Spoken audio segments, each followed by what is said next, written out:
Part 2. Here's the pterodactyl arms. Dollshe! Oh, and even worse. Alright, so here's her face. This is open-eyed, I think. I'll have to look at her other faces.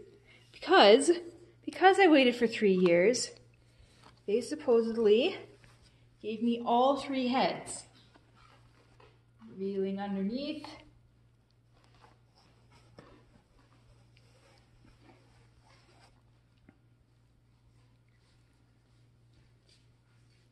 Sleeping and tender. What do they call it? SE. This is SE. This is... No. This is Silent Afternoon. The new Silent Afternoon. And this one is... I forget. But this is the one that I want. This was the original order. God, look at those lips.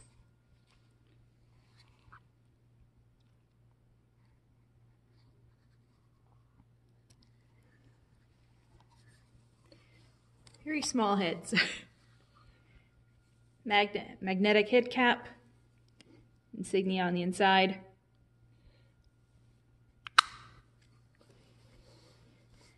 Now for her hands and feet. Under doors number 2. These are feet. Oh, the ballet points. Pointed toes. Completely pointed toes. When you just want to stretch. And our number 2. High heel feet. If I ever find shoes that fit her. Maybe taunt her? I don't know. They're not as big as I thought they would be, which is good. And what else? More hands.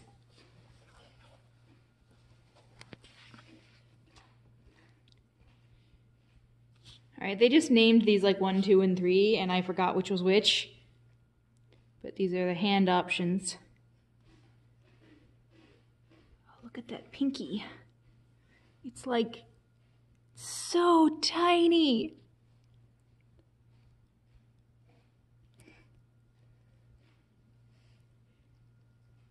Oh my God, I'm so scared. She has nails too. And nothing under door number 3 or door number 4. So I have 1 extra hand option because I didn't want the hands on hips option. That's really stupid looking. And instead I switched them for ballet point feet. But I did get the 2 extra heads for free because of the 3-year wait. Let's see if I can switch her head into the one I want.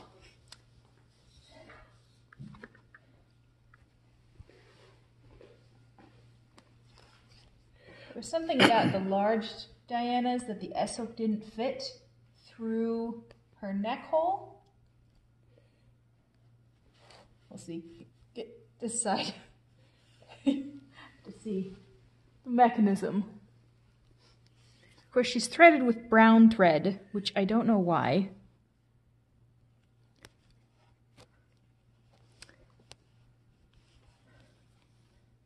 Oh, I guess they're right. It doesn't go through. Is that good or bad? It makes changing the head a little bit more difficult. Meanwhile, I need to get back on. That's where ribbons come in handy.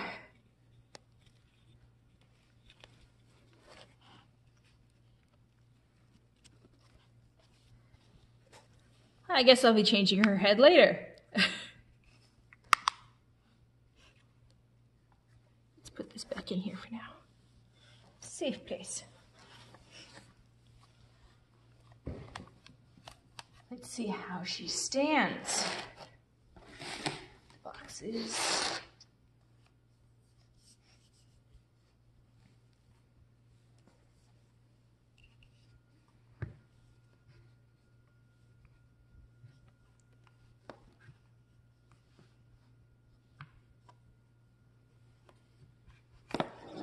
Kiki.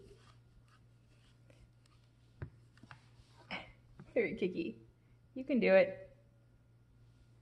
Ta-da! For 2 seconds. I think she may need glue sweating. I heard something about the large girls having an issue with the arms staying up because the socket inside here is very small. Doesn't seem to be an issue yet.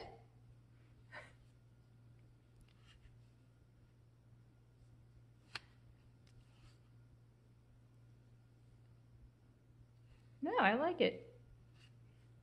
It's an interesting joint.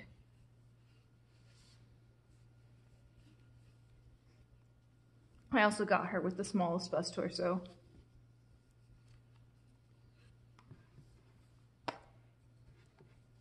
Let's try the standing thing again. I was so excited when I got her this afternoon, but I had to do errands, and so I had to wait. So pardon me if the lighting isn't the best.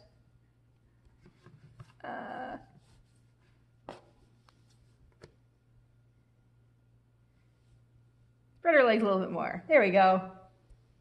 Now she's standing.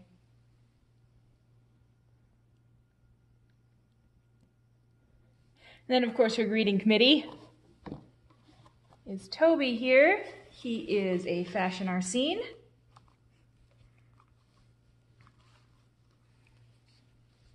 And he is tall, very tall.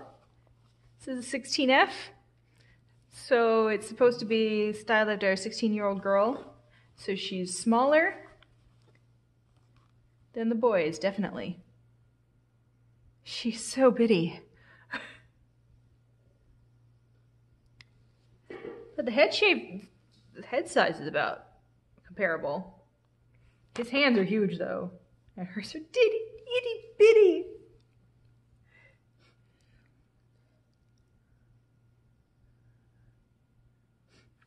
There's a hand comparison.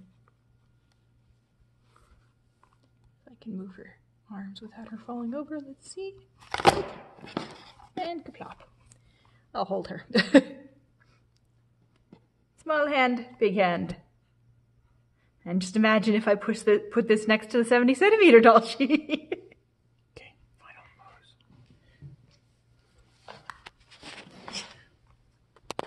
Let's sit down, Toby. With you. Okay, so here is my fashion Diana that I have been waiting for 3 years for. She's very little, and I love her. I'm very happy with her. She is typical Dollshe quality, which is fantastic, regardless of the weight.